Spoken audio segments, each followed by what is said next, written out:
There is a desperate search for a missing Bedford County teenage girl. The TBI has issued an endangered child alert for Marissa Hentz, and our Jordan James shares what we know at this time.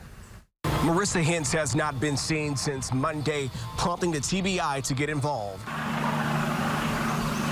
Today, authorities used the helicopter to search the area around Mount Herman Road, where she was last seen. The 15-year-old is living with autism, a condition the TBI believes could make it hard for her to come home.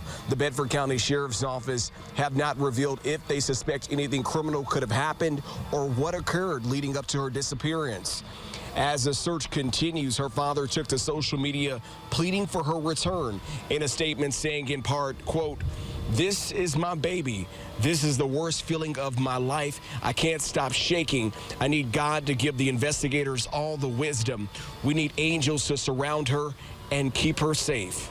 Marissa is believed to last been wearing a long-sleeve yellow shirt. Anyone with information about her whereabouts can contact the sheriff or TBI.